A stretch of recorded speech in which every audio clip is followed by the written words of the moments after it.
Hello guys, hello. This is for Gemini. Gemini, welcome dito sa aking channel, Kapalaran 888. Welcome.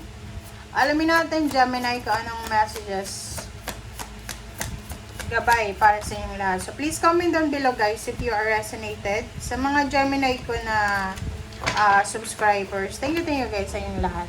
Okay? Alright.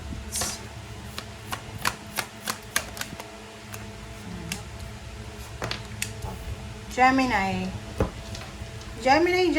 you have 45, 9, 17, 8, 14, 5. So, Emrama. May mga Gemini dito na yun.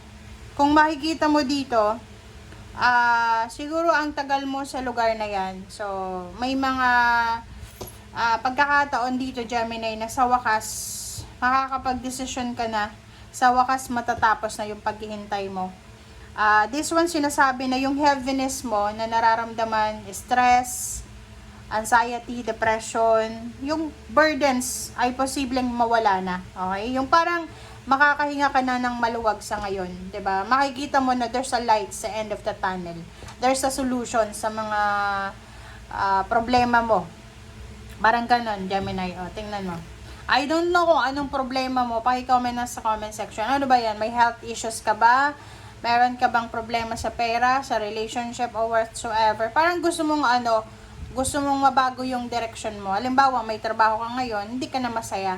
So, may possible na solution ka na makikita. Nakikita ko sa iyo dito, this one, the farewell to the moon. So, yun, sinasabi na matatapos na.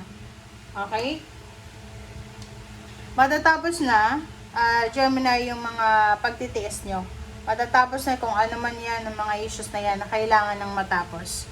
Etong Emrama na to, Wonder Voyage, sinasabi sa'yo dito na yun, posibleng meron kang pinaplanong travel. So, this is your future plans about yourself sa travel mo. So, you're planning to travel, international, gusto mong mag-relocate, gusto mong pumunta sa mga lugar na hindi mo pa sure kung anong buhay doon. Yung parang gusto mo lang mag-adventure. Okay?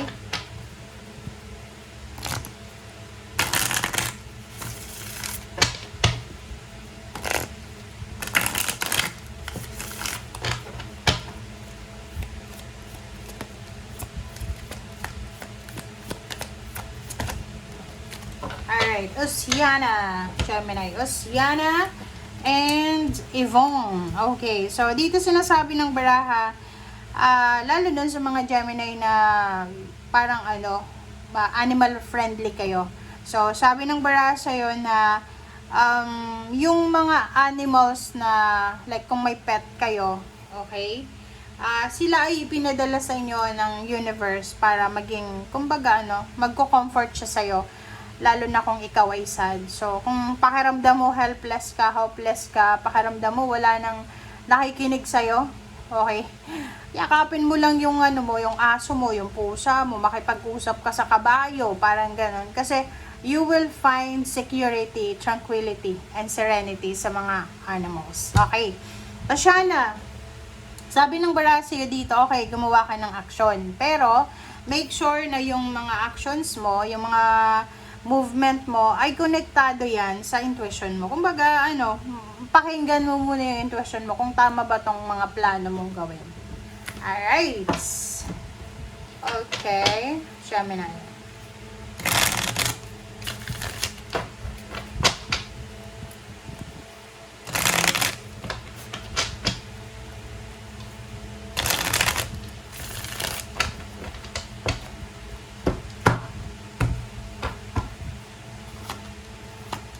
Okay, first two cards natin, the world, diba?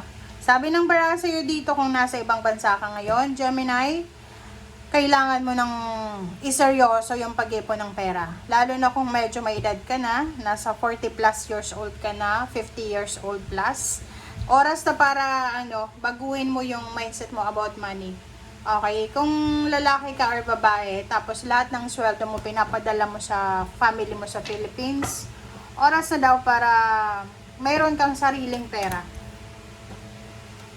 Ay, Knight of Pentacles. Sa nakikita ko sa'yo dito, Gemini, kung ikaw ay may asawa, may boyfriend, girlfriend, tapos may mga trabaho sila, possible na makatanggap sila ng good news about sa jobs, like promotion, salary increase, higher position, or whatsoever man. Yung iba din sa inyo dito, kung single kayo, sinasabi ng barahan na matatagpuan mo yung relationship na gusto mo, relationship na minamanifest mo, it's either sa ibang bansa or sa ibang lugar. Okay? And sa nakikita ko, kung lalaki kang Gemini, lalaki na Gemini ito, posibleng kayo ay makapag-asawa, magkaroon ng kaibigan, kapartner sa trabaho, sa negosyo na sobrang mayaman talaga siya.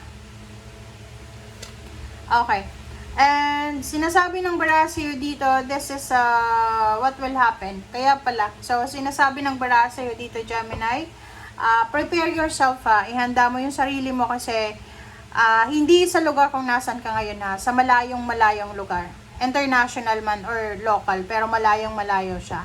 Sabi ng Barasio dito na there's a happy news. Okay, there's a happy news, there's a victory in success, recognition, awards, rewards, occasion, big huge occasion na mangyayari because of victory and success. Okay, congratulations.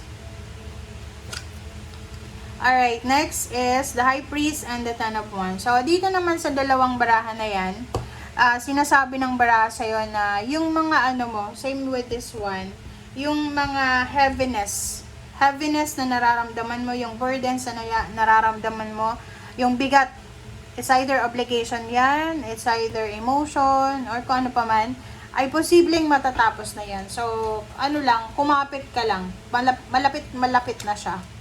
Okay, so kung pera yung pinoproblema mo, Gemini, wag ka daw mag-alala kasi you have several choices and options para kumita ng pera. Okay, wala ka doon sa sitwasyon na kailangan mong mag-panic kasi ganyan-ganito. Kasi ang sabi ng baraha sa'yo dito na you have options. Kung gusto mong makaalis sa problema sa financial, may option ka, may choice ka. So, wala kang dapat na alalahanin.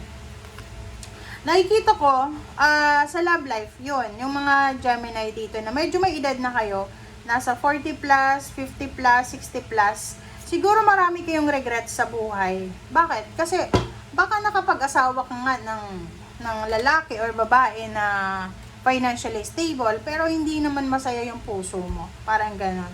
So, sinasabi ng baraha sa'yo, medyo medyo may konting regrets ka na parang marirealize mo lalo yung tumanda na sa ibang bansa.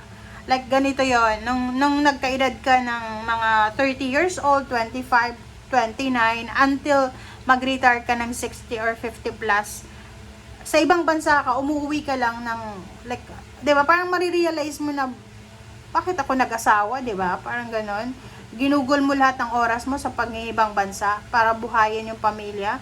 Tapos hindi mo naman naramdaman na parang worthy yung relationship or kung anong paman. So, mayroon kang regrets, okay?